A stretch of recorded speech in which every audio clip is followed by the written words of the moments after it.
Bonkers, dude. This thing is going to be bonkers. Yeah. So a lot of fabrication needs to be done in just a few weeks, before it needs to be in SEMA. Yeah, so we have 9 weeks from today till SEMA.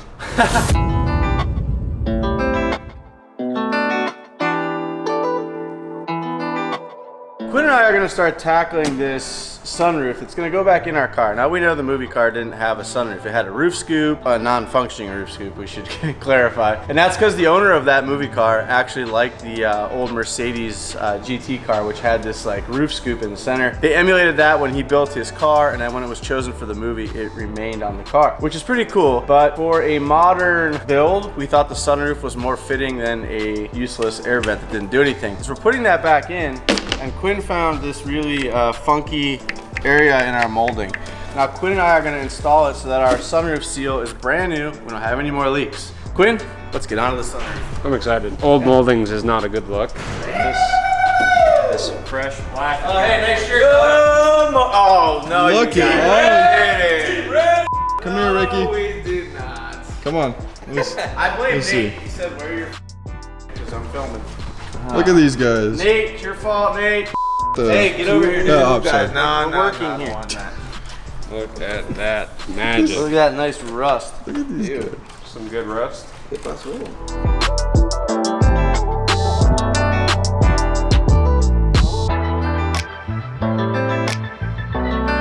Alright, well the reason why that old molding was lifting and not looking nice was because this edge has actually rotted and rusted away, so it released, and that's why the molding was moving away from the glass.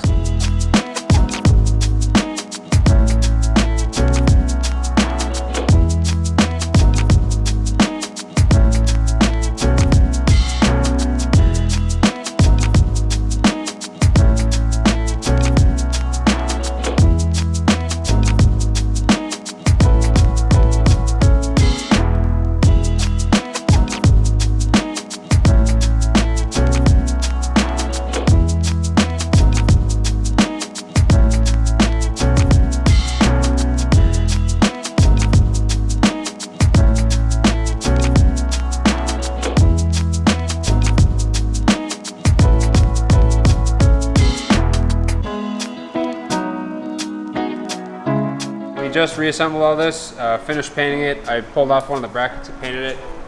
Now we got to put the new molding on, which is going to be beautiful, and then throw it into the car.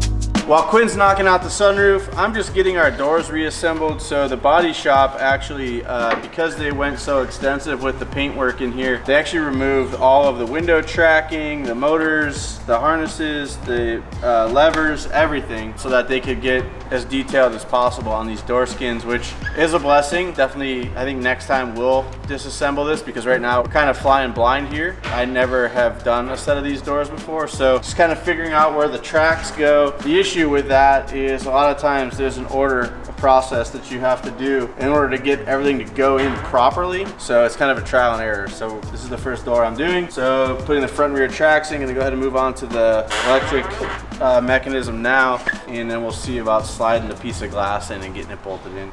Just want to get this thing resembling a car again.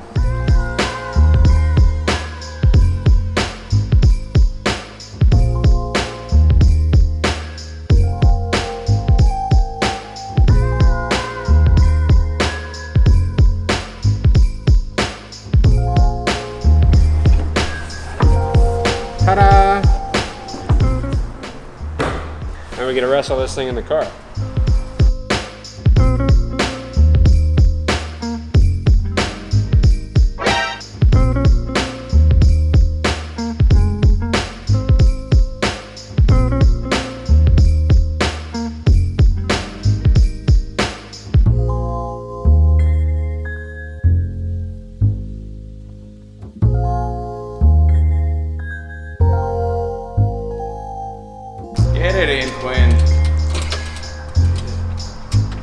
He's never did that before.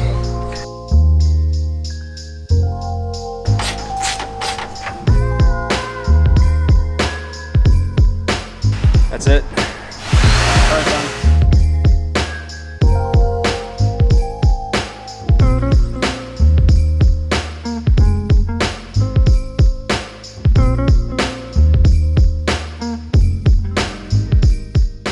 We've got all the stuff in our door, which means we can put our glass in, which is nice.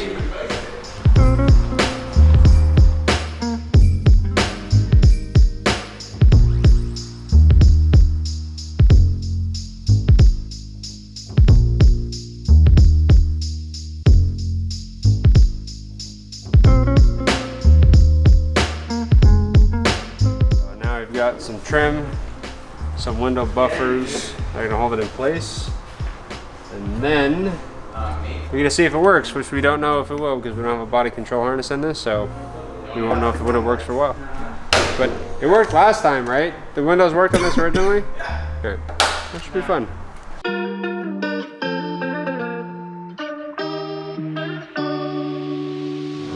All right, well, we're continuing on today with the Eclipse project where we have 8 weeks to get this thing ready for SEMA at this point. By the time you guys see this, it'll be even less time. So what Quinn and I are actually working on is getting all of the trim moldings and all of the clips, harnesses, you name it, everything back in this car because the paint shop delivered the car back to us in fantastic condition. However, they stripped it down, gave everything back to us to put back together. So we've got a lot of work ahead of us. We got a lot of figuring out to do. The nice thing about doing this is you can actually eliminate stuff that you don't any longer need. You're probably wondering why we don't just replace all the trims, and that's because this is a 1998, and the majority of the parts that we need to replace are actually NLA or no longer available. NLA is the acronym for that on all the websites. So we're cleaning up what we have that's in good shape. We're trying to find replacements, if not via Craigslist, OfferUp. All in all, I think we're in pretty good shape. So we're just basically cleaning and painting and reassembly. So we'll time lapse a lot of it. We're gonna keep cranking.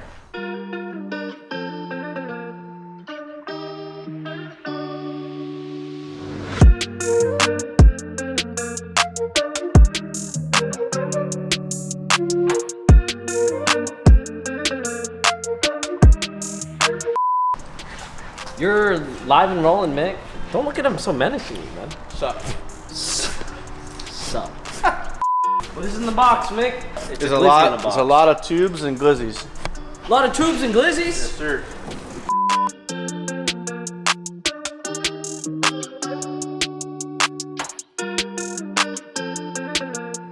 All right, well, this is what we've been waiting for. Got our NDD tubular rear subframe. And so now you guys can maybe have a little better understanding of why we cut up the back of the car so much. This is not gonna remain black. This is gonna actually get powder coated a different color. But what's cool is you'll be able to see this from the back of the car hanging down. Not only is this part beautiful, it's also going to save a bunch of weight because the factory stamped steel rear subframe, very heavy and bulky. This is going to open up underneath the car. It's going to lighten things up a little bit. It's going to allow us to mount our stock GSX rear differential on here. What's cool about NDD is they offer different differential setups. You can run a 3000 GT diff, a couple other options. You basically spec this out to what your purpose is for your car. It also comes with the all the arms you need as well to connect the subframe to the rear suspension and knuckles. So I'm excited, but we can't toss this in yet. We got to send it out for powder coat with a couple other items that we're still waiting on, including our strut bars that are here, but we've got other things inbound that are going to go to powder coat as well. So once that stuff gets here, we'll box it up, take it out to powder coat. Once it comes back, toss it in.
All right, I'm gonna head out.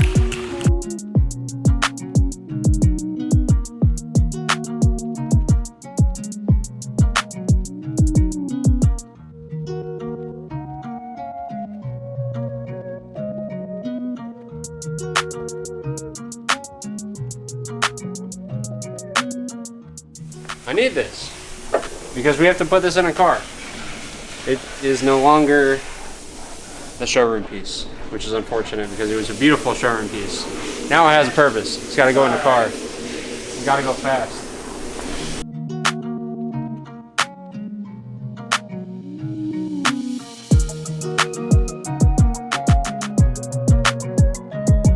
We're gonna start throwing the 4G63 into the DSM. Beautiful, it's gonna be awesome, but there's a lot of stuff we need to do before we get to that. This timing cover isn't bolted down. This timing cover isn't on, neither is that one. I gotta put more exhaust hardware on. We got all new sensors from Advanced Auto. None of those are on yet, so we gotta put those on. I gotta put the crank pulley on. All the belt stuff's gotta go on. A bunch of coolant lines, none of the coolant lines are on. And then we gotta put the flywheel on, clutch on, and the transmission, which is over there on, and then it can go in the car. So there's a little bit of work to be done before we actually drop it on the car. Let's get started.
Just got back from the junkyard.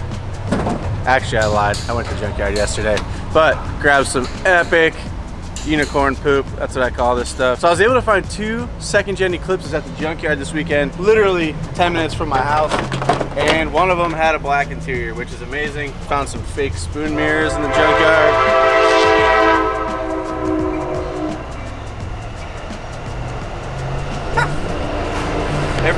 Every time. One of the cars at the junkyard was actually a base model Eclipse, which was a little disappointing because we have one with all power. I think we have a GSX model, and that was a GS. The difference between that is that this GS in particular had an all black interior, which I've never seen before. Black door cards, the whole 9, which is pretty crazy. So I was able to spend a couple hours and snag some of those parts out of there. And I will say I'm very proud of myself. I didn't break a single clip or tab off of any of these parts, which for something that old is pretty remarkable. I got pretty lucky. And again, some of this stuff isn't the cleanest. As you can see here, these are the side of the tunnel. This happens to be the driver's side, but you can see it's pretty funky and filthy. This is where your foot would rest for the gas pedal. We got some cleanup work to do, but finding all this stuff in good condition was a must. Even found black door trims. Got our A-pillars in gray, where ours were brown. And I actually ran this one over with the wheelbarrow by accident, so hopefully it's in decent shape. What'd you get here? Oh, this is a score, dude. I even found some Honda Civic EK parts. This is a center console, or driver's side knee panel, which we have to modify, and also we have to modify one of these, so I figured a spare wouldn't hurt. One thing I found that I think is the coolest of all is this center console piece. I've never seen this before. I don't know if it was a base model thing or what, but essentially what happens, and I confirmed this with the car I was at, I found this in the trunk. Someone had already removed it. What happens is, in our car, it has a center console where you rest your elbow, and you actually remove the lid, and this goes into the pocket where the lid would cover up the cubby hole. It takes a car that didn't have a cup holder or really any good storage and actually allows you to run this. So I don't know if we'll put this in or not, but I think it was like $3, so it was worth grabbing, and we'll see what we like. This dude got so many parts. Black kick panels, so these go down by your feet. I have gray ones, but we're gonna run the black ones because we got black carpet. Cover? Nope, that's the vent cover in the front bumper. So you can block off one side if you don't want to use it.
God, it looks so good. I mean, it's just a piece of glass, but holy crap. Dude, it looks fantastic. I like the raw edge and no seal. Yeah, so I normally run like the universal seal on all that stuff. Right. But this is the look right here, boy. It had a wiper in the back, so we got rid of that. Right. So it just looks so perfect. It's clean. Wait till the Got wing the right goes body on. lines now. Have you seen the wing over there? Wow. Now we can mount the wing, Ricky. Yeah. Hey, baby! That's gonna be a wrap on today's video. I hope you guys enjoyed the content. I know it was kind of all over the place. This car just got back from paint, and we've got to get it done in about, at this point, 7.5 weeks for SEMA. We got a lot of parts inbound. We have a heap of parts already here, and as you guys saw, we got our subframe. We're gonna be introducing the suspension in the next video, and the subframe will be going in. Super exciting. Progress is gonna happen fast because we got to get this thing done. So tune into the next video, hit that subscribe button, leave us a comment down below. We appreciate you guys watching. We'll see you in the next one.